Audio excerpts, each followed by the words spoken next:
नमस्कार, आदाब, सत श्री अकाल, जय भीम, जोहार। मेरा नाम है नवीन कुमार। बीजेपी आईटी सेल वाले तीनों बलात्कार विभूषण तो पहुंचे फकीर थे। 1 नवंबर की रात वाली घटना में तो पकड़े गए।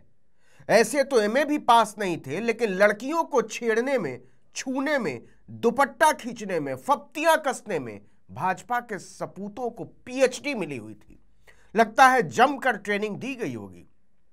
आईटी सेल वालों को बधाई दे सकते हैं आप इसके लिए। वैसे भी भाजपा में बात बात पर थैंक यू बोलने का रिवाज रहा है, लेकिन कमाल देखिए कि झपटमार और पॉकेटमार पकड़ने के बाद चौड़े से प्रेस कॉन्फ्रेंस करने वाली यूपी पुलिस इतने बड़े मामले का खुलासा करने के बाद भी बुर्का पहनकर बैठी हुई है। इतने दिन हो गए, लेकिन बनारस पुलिस की बोली नहीं फूट रही है कि हमने भाजपा के 3 खिलखिलाते हुए लाल को पकड़ा है। पुलिस और पार्टी दोनों के प्रवक्ताओं को काट मार गया।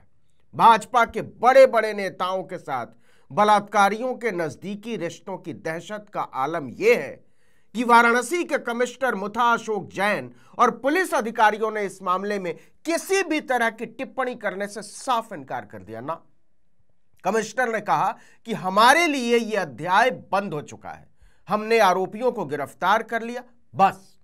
इससे आगे एक शब्द नहीं। जिन नेताओं के साथ तस्वीरें मिली हैं उनकी तो घिग्गी बंदी हुई है। साक्षात प्रधानमंत्री नरेंद्र मोदी को गुलाब का फूल देने जाते थे बलात्कार विभूषण। योगी आदित्यनाथ की बैठकी तक आना जाना था। केशव प्रसाद मौर्य से तो याराना था। ब्रजेश पाठक, स्वतंत्र देव सिंह, अनुराग ठाकुर, जेपी नड्डा, श्रीमती स्मृति जुबिन ईरानी वगैरह तो मिलकर ऐसे खुश होते थे जैसे माली अपने बाग के सींचे हुए पौधों के फूल देखकर खुश होता है। लेकिन उनकी खुशी में बनारस पुलिस ने और इजाफा कर दिया है। इंडियन एक्सप्रेस ने खबर छापी है। उसके संवाददाता मनीष साहू और असद रहमान ने पुलिस सूत्रों के हवाले से एक खबर दी है, और खबर यह है कि भाजपा के तीनों बलात्कार विभूषण प्रधानमंत्री नरेंद्र मोदी के अनुयायी, मुख्यमंत्री योगी आदित्यनाथ के वैचारिक भाई और IT cell chief Amit Malviya की कमाई, माताओं, बहनों और बेटियों को छेड़ने के पुराने शौकीन थे।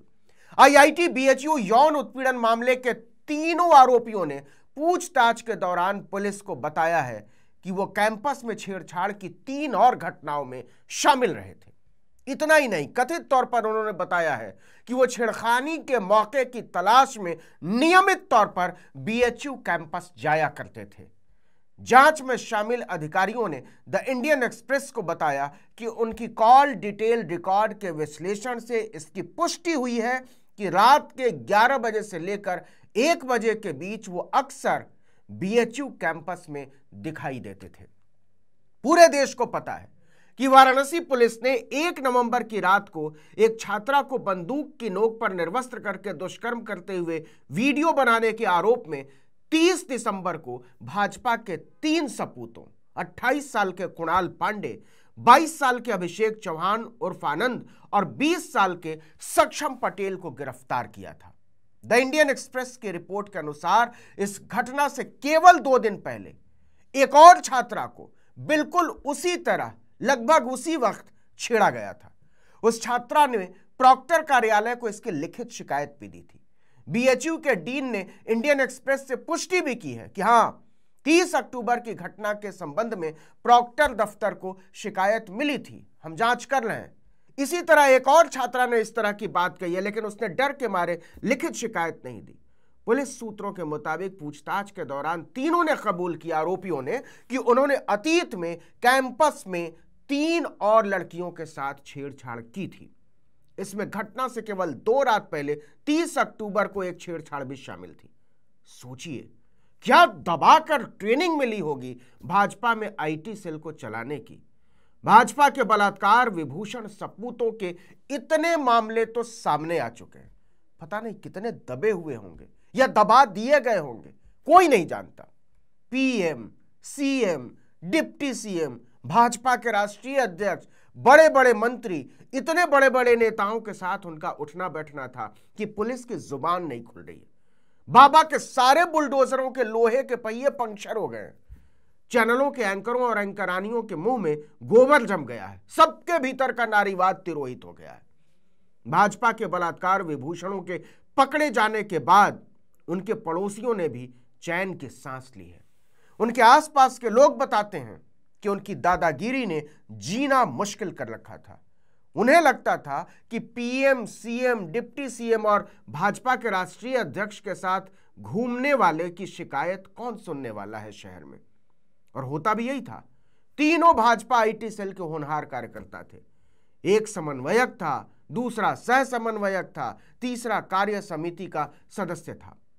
कुणाल पांडे की तो शादी भी बनारस के एक भाजपा पार्षद की बेटी से हुई है।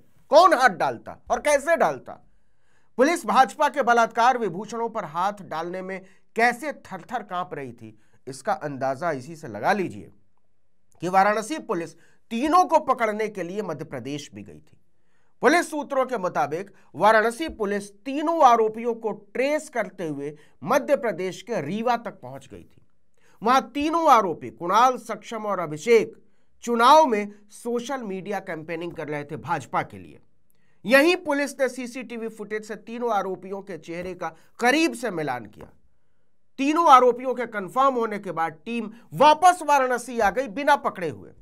मामला हाई प्रोफाइल था, इसलिए पुलिस उचित मंजूरी के बाद ही आगे बढ़ना चाहती थी और अज्ञात कारणों से वो मंजूरी उसे 1.5 महीने तक नहीं मिली, इससे ज्यादा समय तक, जब तक चुनाव नहीं गुजर गया, जीत नहीं मिल गई भाजपा को, सीएम नहीं चुन लिए गए, शपथ नहीं हो गई, सरकार नहीं बन गई।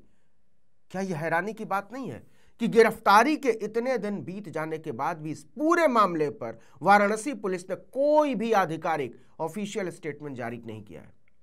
न पुलिस टीम के रीवा जाने को लेकर कोई आधिकारिक पुष्टि की गई है, जबकि पुलिस सूत्रों के मुताबिक वारदात के 3 दिन बाद यानी 5 नवंबर को तीनों आरोपी कुणाल, सक्षम और अभिषेक मध्य प्रदेश के रीवा भाग गए थे। वहां भाजपा के लिए सोशल मीडिया कैंपेनिंग करने लगे। आईटी सेल के लिए करीब 15 दिनों तक तीनों आरोपी लगातार मध्य प्रदेश में ही बने रहे। तीनों बचकर लगभग निकल चुके थे, लेकिन बीएचयू में वारदात के अगले दिन यानी 2 नवंबर से जबरदस्त प्रदर्शन शुरू हो गया। हजारों छात्र छात्राएं सड़कों पर उतर आईं। कई शहरों में इसे लेकर प्रदर्शन होने लगे। नतीजा, मामला पीएमओ तक पहुंच गया। नरेंद्र मोदी की किरकिरी होने लगी। तब प्रधानमंत्री कार्यालय ने पूरे मामले में रिपोर्ट मांग ली। इसके दबाव में वाराणसी पुलिस को जांच तेज करनी पड़ी और जब जांच हुई तब पता चला कि लड़कियों को छेड़ने वाले ये जो लाल हैं वो तो साक्षात भाजपा के कमाल हैं। आप टीवी के चैनल देख लीजिए, लगेगा ही नहीं कि कुछ हुआ भी है, क्योंकि बलात्कार विभूषणों की पूरी ट्रेनिंग भाजपा के बड़े बड़े गुरुओं ने दी थी। तो जुबान कौन खोले और कैसे खोले? आपने सुना भी होगा, डर सबको लगता है, गला सबका सूखता है। इस वीडियो में इतना ही, लेकिन अगर आपने आर्टिकल 19 इंडिया को अब तक सब्सक्राइब नहीं किया तो फौरन कीजिए, बेल आइकॉन दबाइए, घंटी जैसी आकृति लाइक कीजिए और कमेंट करके बताइए हमारा वीडियो आपको कैसा लगा। यूट्यूब पर देख रहे तो हमारे चैनल को सब्सक्राइब कर लीजिए, फेसबुक पर देख रहे हो तो पेज को लाइक कीजिए, इंस्टाग्राम पर हमें फॉलो कीजिए और हमारा ट्विटर हैंडल है article19_India और मेरा ट्विटर हैंडल है नवीन जर्नलिस्ट। आप मुझे भी फॉलो कर सकते हैं। नमस्कार।